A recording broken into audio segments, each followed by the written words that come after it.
Last night, my husband got rid of our internet. No internet. And say hi, Jack. Say hi. No longer have internet, which means we also no longer have like cell service, because even though we live close to other houses and stuff, we just live so far away from a cell tower, I guess. We don't have cell service here. So what does that mean? What are the implications? The implications are my husband doesn't get to watch YouTube. So I am going to make YouTube videos for my husband on those occasions when we especially have worse service going into winter. So what kind of videos does my husband watch? Well, he watches guns, explosions, fast vehicles, baking, exploring, cats. So we're gonna do all of that. We're gonna blow shit up. Right, Jack? Okay. And make some art. He loves art videos. Bobby Duke arts. We love Bobby Duke. Yeah. So today we're gonna start with baking, because I actually need to use these pumpkins. Yes, super cool. Okay, run along. Go get your football. We have pumpkins. We need to make the pie. So we're going to make pumpkin pie today. Kind of from scratch. And kind of also not from scratch, because I have pre-made pie crust. But yeah, let's get started. Here's our pumpkins. This is the pumpkin. Our beautiful, ugly pumpkin. My husband and I have discovered that these actually make the most delicious, like sweetest pie. They also have really delicious seeds. So, my husband usually does this part where he cuts it in half. These are some tough puppies. I might be able to do it.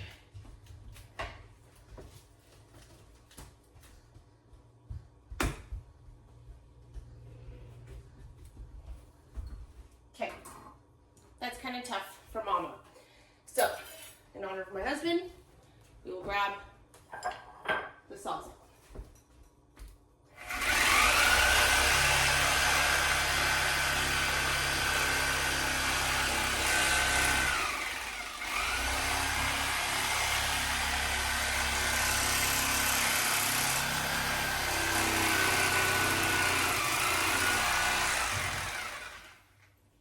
Way easier. Okay, I see why men love power tools. Ugh. And just open her up. What a beauty.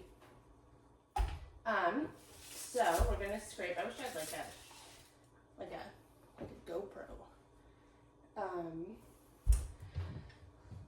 We're gonna scrape. So we're gonna scrape out the fleshy seed part. But then we're gonna leave all the surrounding meat.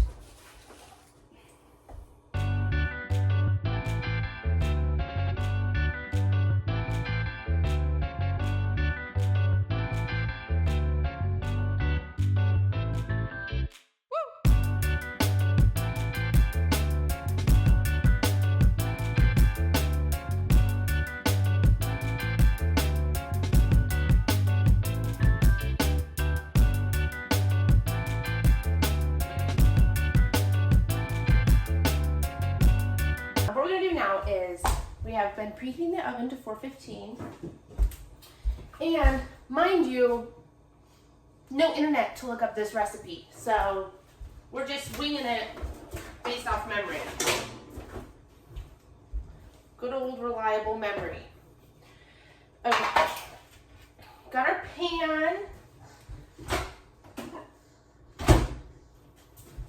I've been warming the coconut oil in our always constantly warm microwave. Didn't turn the microwave on, it's just always warm. They've been doing that since colonial times. So we're just gonna take the coconut oil. Oh, you hush. It's not all about you. We're gonna take the coconut oil, just like kind of scoop it out with the back of the spoon, and then line the pumpkins with it. Okay, all of the pumpkin flesh has been lined with coconut oil. So now we're gonna place it face down on the baking sheet, and then we will go ahead and put it in the oven for about an hour, like so.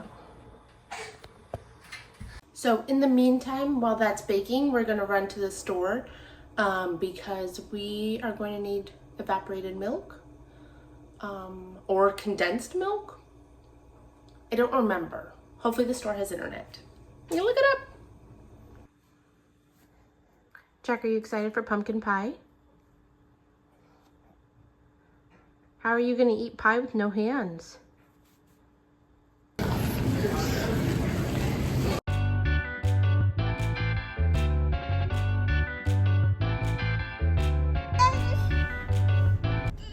Moo.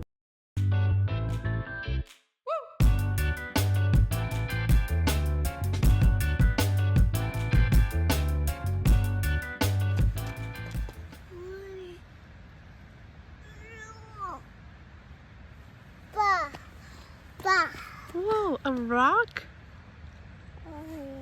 Cool. Yeah, let's keep going.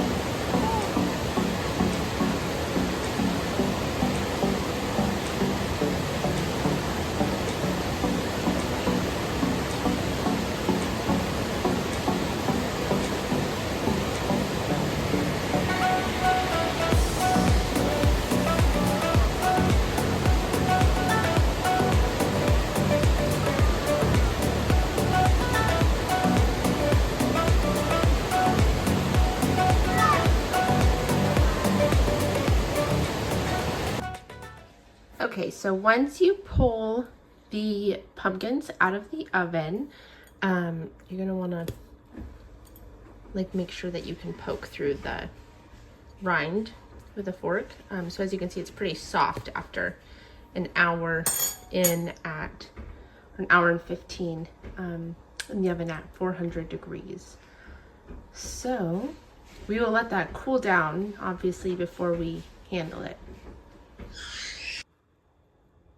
Okay, so the pumpkins are not cute once they have been cooked. They get very loose and juicy. So we're gonna scoop that filling out. And then what I'm going to do is put this colander inside this bowl. I wish I had cheesecloth, but I don't. So we're gonna like layer this with this muslin bag. We're gonna put the meat in there and kind of strain it and let the watery stuff go out into this larger stainless steel bowl. And then we'll keep the meat in here, and then we'll dump the bowl, put the drier pumpkin meat into the bowl, the stainless steel bowl, before we blend it up. So let's do it. So we're really just using a wooden spoon here. It's super easy to just pull that. I don't know what to call it besides pumpkin meat. Pull the pumpkin meat out, put it in here, and then we're gonna kind of like smush it down in the muslin, in the colander. Not getting a ton of liquid out yet.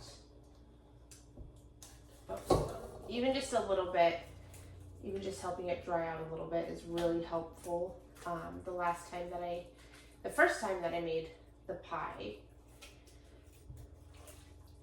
I did not do that, and the mixture was very runny, and the end result was it didn't form as well as a regular pumpkin pie.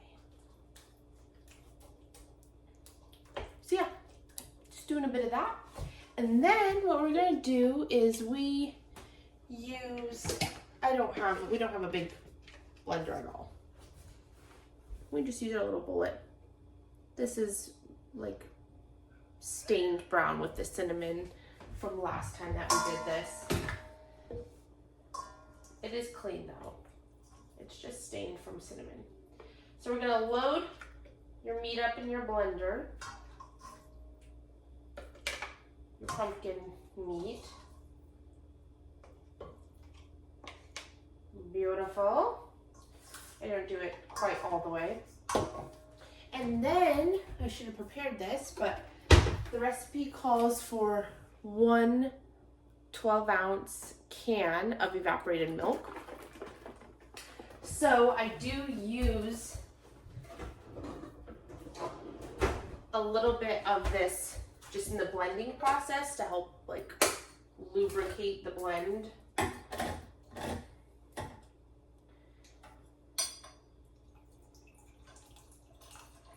So that my little machine here doesn't decide to give up on me.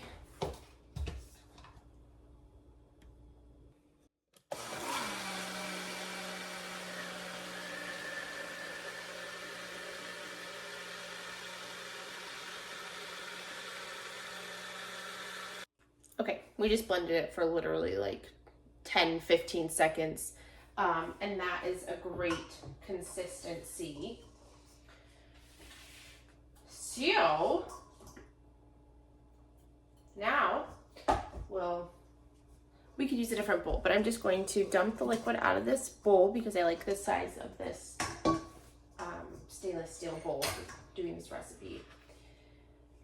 And then we're gonna load this puppy up with 2 cups of puree.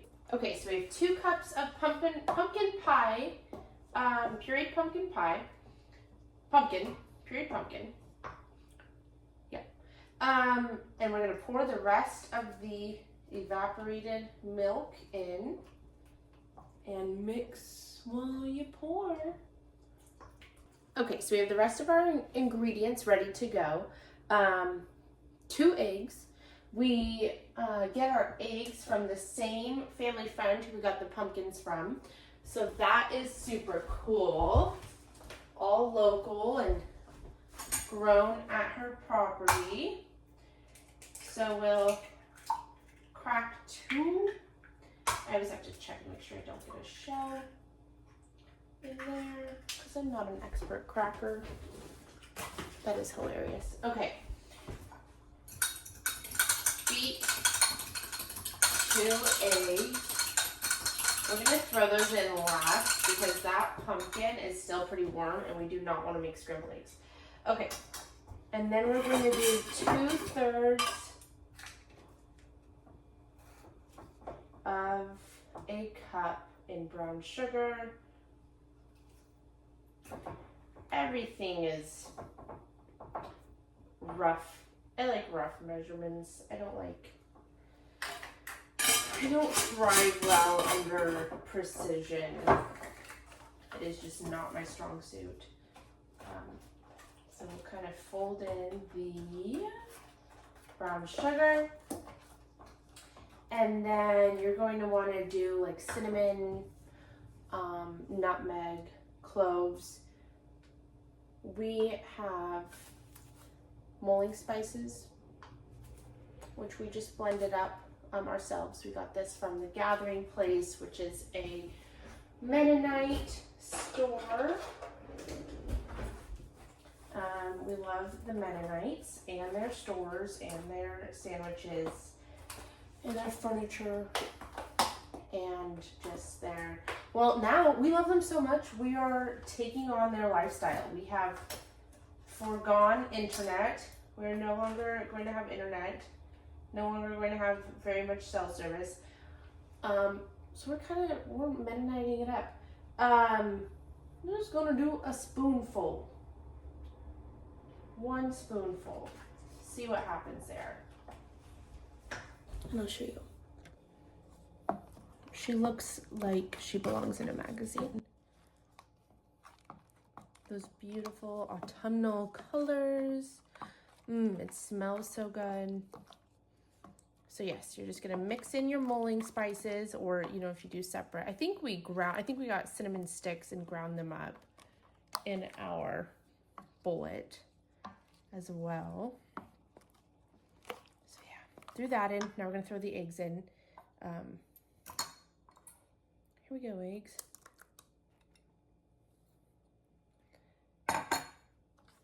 Mix those little eggs in. And then we will go ahead and pull out the pie crusts and get them filled. Yay! Okay, so these bad boys are ready to go in the oven.